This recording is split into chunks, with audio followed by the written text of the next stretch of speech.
What's going on? It's Jacob Doodle here, and we are with Lachlan Irvine, and we are going to talk about the PWHL, the Vancouver Goldeneyes, who are just absolutely lighting the world on fire here when it comes to popularity in Vancouver. Just look at the numbers and the sales and everything and the buzz. It's unbelievable. Nice to have you here with me talking some PWHL. Yeah, thanks for having me, Jacob. It should be fun. So if you guys don't know, Lachlan, he is from the Vancouver Canucks and Goldeneyes reporter. He does the Stanchies. He's on Canucks Army. He's a multi asset of the media world. He can do a little bit of everything. So it's nice to have him along with us to do this. So let's just go right into it. Like, what were your impressions in the first game and the second game of the Goldeneyes so far? Well, you know what? The biggest takeaways I have with this team is, first of all, they're very talented. Like the top to bottom, the roster is full of very talented players. Getting to know some of the players just over training camp and the first week or so. They're a very likable group. That's something that obviously people care about and fans care about. And obviously the team really put a big emphasis on them. A lot of them talked about, how important it was to build a culture in the locker room that is everyone is pulling their weight and everybody cares about each other, and it's a bit of a family environment. So that it seems like they've really done a good job with that. As far as on the ice is concerned, the big thing for them is that they are obviously expansion team. They are really, you can really tell that they are just getting to know each other, and that training camp was only a week. They only played 2 preseason games that were each they didn't play their full roster in either of those. So they've only really as a group played 2 proper games, and they've both been in the regular season.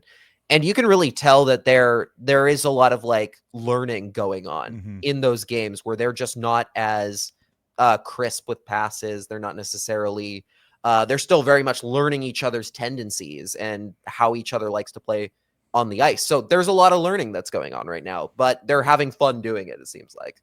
Yeah, well, chemistry just in general does take time. And I think in this situation, probably a lot more considering it's a team completely from fresh, right? An expansion team. So it's going to be interesting to see how that goes. Also, think about all the stuff they're doing with the marketing and all that stuff behind the scenes as well. This is all fresh because of that. So that adds just some more layers. I know you've had some lovely interviews as well. If you can share a little bit of those, that would be great. Yeah, I mean, I've talked to so many players over the last couple of weeks that obviously Ashton Bell, captain, has been done a lot of media over the last few weeks, including for the jersey reveal and for the logo and everything. And, just talking to them about what it means to be part of something here. A lot of the players have talked about just how exciting it is to be a part of something new and starting something from the ground up. Because even though a lot of these players were here for the beginning, for the first year, and are coming in from other teams, they can tell there's something very special about not just starting a team in Vancouver where there hasn't been pro women's hockey ever, or at least not in the last, in the modern era anyway. The fact that they are also a team that is playing in their own arena, they have their own logo at center ice. These are all somewhat firsts for professional women's hockey, that they have a building like the Pacific Coliseum all to themselves, that they don't have to bring their gear home to dry out. At the end of the day, it gets to just stay at the rink like every other professional sports team. And those are the kinds of advantages that over time that should give this team a huge advantage against their PWHL counterparts. And they've talked about that a lot. They've talked about just getting to know each other and how exciting it is to learn and play with each other. They're all players that they've obviously seen over the course of, Olympics or other PWHL games in past seasons. Just there's clearly a lot of excitement and a lot of joy, even coming into the next game where they've lost their last game pretty handily. There's still very much a buzz of they feel like they're building to something bigger, and that they can contend, frankly, sooner rather than later. Well, the talent on the roster is just unbelievable. Me and Izzy were cracking up, or not. We are just kind of just talking about like when during our interview last week or a week and a half ago about like how the expansion rules worked and stuff like that. And Yeah. man, they really favor those expansion teams. Like unbelievable, eh? Yeah. And you know what? Like that was a very smart decision by the PWHL to do that, because it in a way it kind of never really makes sense to expand into a market and be like, okay, we're going to give you this brand new team and you're going to be terrible for 5 years. And maybe you'll get better. We'll see. We'll find out. Like, and that's been true for all sports, right? Just like not always dealing the expansion teams the best hand, which is a terrible way to market a team in a new city, that they're going to have to be terrible for a while. And like the Golden Knights kind of lucked into a very good team. Like I remember at the time people thought that team was horrible on paper. And then they went out and went to a cup final somehow. A crazy run. A crazy run. But look what it did for the city too. Like unbelievable right. in Vegas. People like, even if you went to like the casinos and stuff, people were rocking the Golden Knights jerseys. People were, the buzz in the city was, from what I heard, just insane. And it really helped build that from scratch. That's why when you had that opening night with the PWHL here in Vancouver, it was, everybody was talking about it. Like everybody. I had my niece who, like, she doesn't know too much about the PWHL. She doesn't even watch NHL that much, and she's real young. And she's like, I want to go to one of these like ladies games and for the hockey game. And I'm like, oh yeah, the Goldeneyes. And it's just like, that's awesome. Like that's an amazing thing. And I can't wait to go to a game myself. I didn't go to the first game. I should have just called in sick or something, because I worked extra hours and I'm like, it's going to be tight. I don't know if I can get it with the SkyTrain or all that, or maybe I should just drive there and park it. I'm like, it's really close. It was really close. And I'm like, you know what? I just want to experience the game and just watch the game and being able to be engrossed in it. And I'm like, should have definitely went to that first game. I should have figured out a way, but I'm going to go to one of these games coming up because, oh man, it's going to be such a blast, man. Yeah, the atmosphere at the Coliseum was fantastic. Like I was sitting in the gondola for the first game. Like I was in it, like they have two basically areas where the press sit, but one of them was the old gondola where Jim Robson, Tom Larshad used to do play-by-play for the Canucks back in the 80s and 90s. And it's an old building. You're a little bit like, this is I wonder what it's going to feel like when the fans get loud in here. 'Cause I've never seen a hockey game in that building, or especially or at least not since the Giants were there. And that's when I was a little kid. And the fans start cheering as the player intros come out, and you just feel the whole thing shaking. And you're like, well, we're gonna test how structurally sound this 50-year-old building is. Let's find out the hard way, I guess. And you know what? It held up. It's held up well. So good on them. Good on the PNE for keeping the Coliseum in good shape. It's it's very much it's kind of got an old, like, not just because of the old arena, it's got a very old school atmosphere in there of like, it's definitely a younger demo. It's definitely not a demo of necessarily like, at Canucks games, they're not the cheapest ticket in the world. So obviously they're definitely not. Right. So the people who often go to Canucks games are, it's a little bit more of a high end experience for those people, generally speaking. With the PWHL games, it's very much like you saw way more families, you saw way more young people.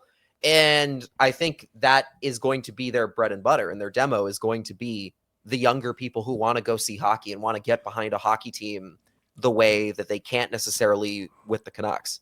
The competition right now for local entertainment sports value for a ticket is arguably at an all-time high. Look at what the Vancouver Whitecaps are doing, and with Thomas Mueller, and he's just been unbelievable, and he's just embracing the city, and the city is embracing him and that team.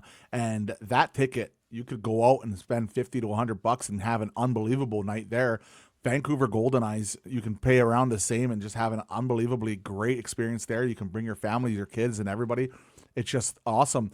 The Vancouver Canucks, that could be a whole nother conversation. But like seriously, you go to a Canucks game, you spend $200 or $150, $200, maybe even more for a ticket, because you're gonna probably not want to go by yourself. You're gonna want to go with someone. Then your concessions prices are astronomical. Parking is astronomical. And at the end of the night, you're spending $400-$500 when you can go get incredibly great entertainment value spending $100-$150. Like it's such a big difference, and it's so nice to see that Vancouver has another local sport that, like, hopefully they go out and they support. And from the buzz alone, I've noticed that they are supporting. And it's not just buzz, it's sales. Like, the sales are, from what I've seen for all the games so far, have been just real good. So it looks like people are putting their money where their mouth is, I guess. You know what I mean? Yeah, we'll see what happens, especially over. I think it'll be really telling how the teams like staying, like in terms of the team staying by. I think they have a very, obviously, I think they're set up quite well here. Mm-hmm. But obviously, now that the buzz is obviously going to die down a little bit now that the first game has happened, and they don't, after this, they play a game at home next Saturday against I believe the New York Sirens, who they play tomorrow as well. And they started with 3 games on the road after the first home game. After that next home game, they don't play again, I believe, for another 10 days, or it's a very like short period of time where they just won't play another game in between then. And then fast forward after the holidays, I think they play 1 game at home up until March. And that's it. So it's going to be really interesting. The way that the schedule is kind of shaken out, I'm interested to see what that does to ticket sales down the line, and how much they can stay in the zeitgeist when they're not necessarily playing all their home games.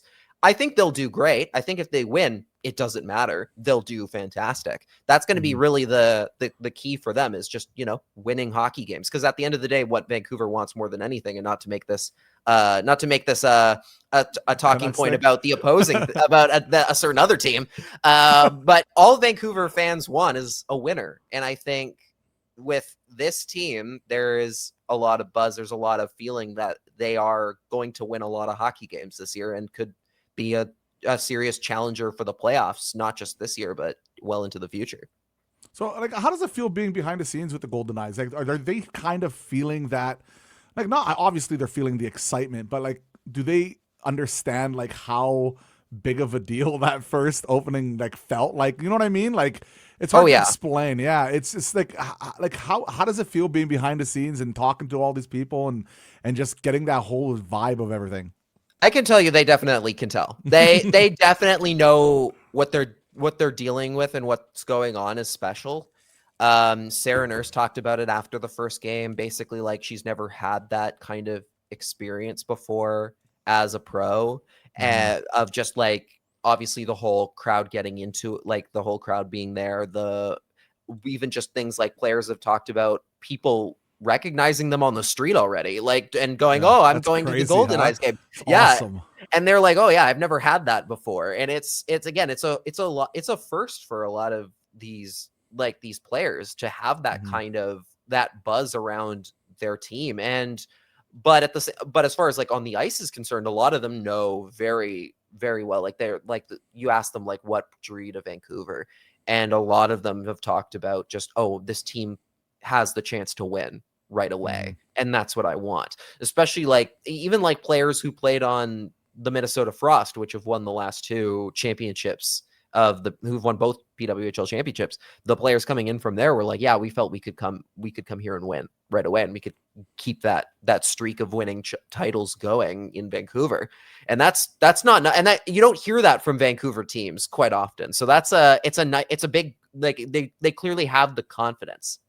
So let's talk specifically about some players. So who do you think stepped up or surprised you in these first 2 games?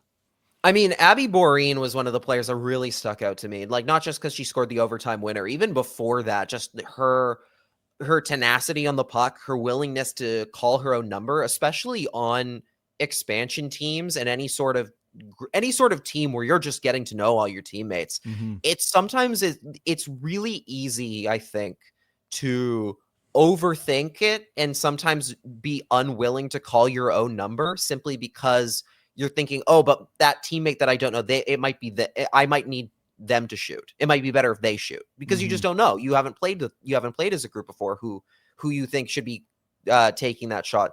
So with Boreen, her coming in and being willing to shoot the puck right away, like that, having that confidence to call her own number and create scoring chances, I think goes such a long way. And there's a reason why her line with Gabby Rosenthal, and Teresa Vanisova has been so strong in both games. She's been one that stuck out.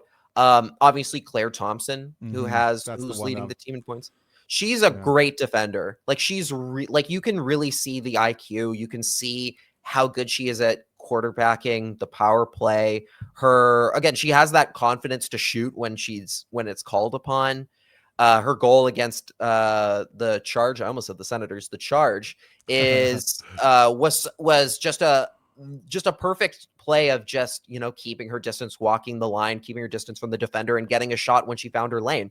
And that's something, and, we don't want to get into the habit of comparing players, men's and women's players to each other. But I watched that and I was like, the first player that popped in my head was that's a Quinn Hughes level play. That's the type of play that he makes on the power play. And you see that, and you can see that kind of IQ and that kind of thinking with Claire Thompson. That's so, so good. And obviously I'm a goalie. Mashmeyer has been phenomenal. I think, there have been a couple goals here and there that's like, you're still learning. You're with a new team. There's a new defense working in front of you that you have to learn how to be a leader back there.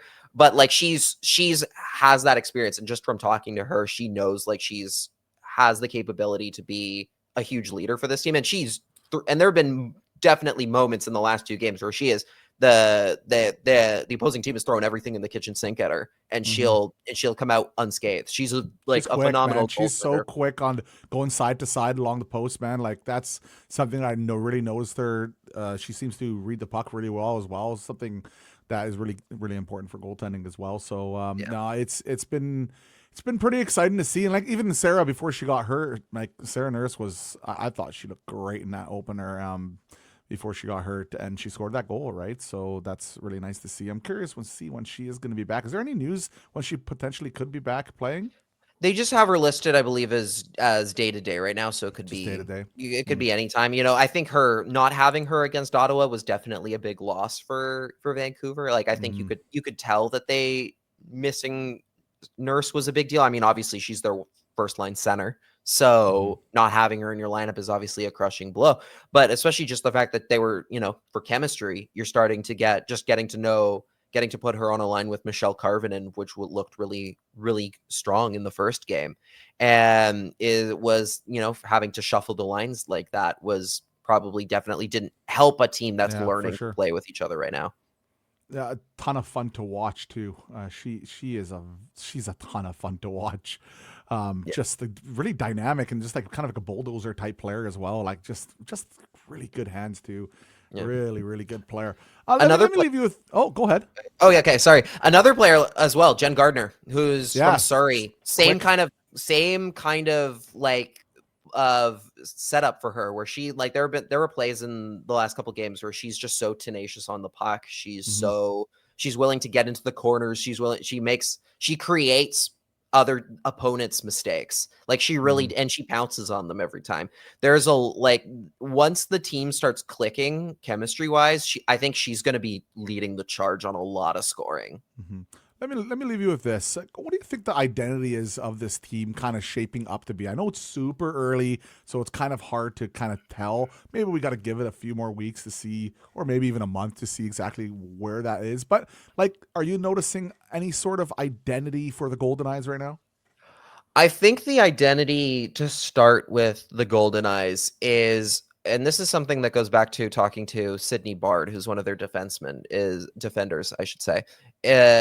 Talking about how the message is they want to play positionless hockey, and they want to be a team that doesn't necessarily think in the way of 3 forwards, 2 defenders. They see everybody as a scoring threat. Any player could make a pinch. Any player could sit back and play and essentially sit at the blue line. I mean, they have a player one of their players is Maddie Samiskevich, who's twin brother of Mackie on the Panthers. She has played both center and defense in her career. And she started in training camp as a forward. She made the team as a defender. So it's a team that really wants to be a utility, that have these utility players who can jump up in the rush just as much as they can defend a 2-on-1 the other way. You saw it with Claire Thompson in the first game, where she pinched late in the third period. Jen Gardner took her spot on the blue line, and for a one-timer, and then all of a sudden Thompson's at the other side of the net to knock in a rebound. Like, that's the kind of identity of this team, is that they very much want to score by committee. They want to play a game where any player can make an important play at the right time, and that's a hard type of hockey to play, because you have to be really good at communicating. You have to be really good at knowing where your teammates are at all times, and playing with that intuition, playing with and having that chemistry, having your passes click. Those are the types of that. It's a type of theme of this team that I think people are going to love watching, because it's exciting hockey, but most importantly, I think it's going to make them a team that's really versatile and really able to handle any team in the league once they start going and they get that momentum.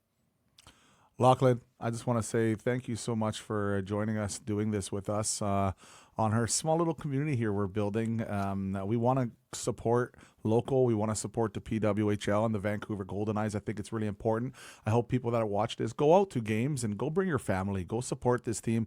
It's going to be a ton of fun for you guys. I'm absolutely certain of it. And fantastic coverage. You, Izzy, and all the other people that go out and cover the Vancouver Goldeneyes. Just a fantastic sub. So you can also follow him you can go to the Substack, and you can share it right now if you want to share your socials here. Yeah, sure. I am Locking the Crease on all social media platforms, basically. You can go to my Substack at lockingthecrease.substack.com. I might rebrand it to something Goldeneyes themed later. We'll see. And then, yeah, I write for Canucks Army as well. You can go check that out, my work on Canucks Army. Oh, and I have a YouTube channel. I also have the Locking the Crease YouTube channel. You can go check that out too. Yeah, check out his YouTube channel. He's trying to get to 100 subscribers. So I am trying to get there. We're getting there. We're getting close. We're getting pretty close. We'll see. Hopefully in the next couple of weeks. We'll see. We'll get you there. We'll get you there. All right, guys. Go give him a good little sub. That'll be great. Thank you so much for joining, man. I hope you have an awesome evening, man. Thanks. Appreciate it.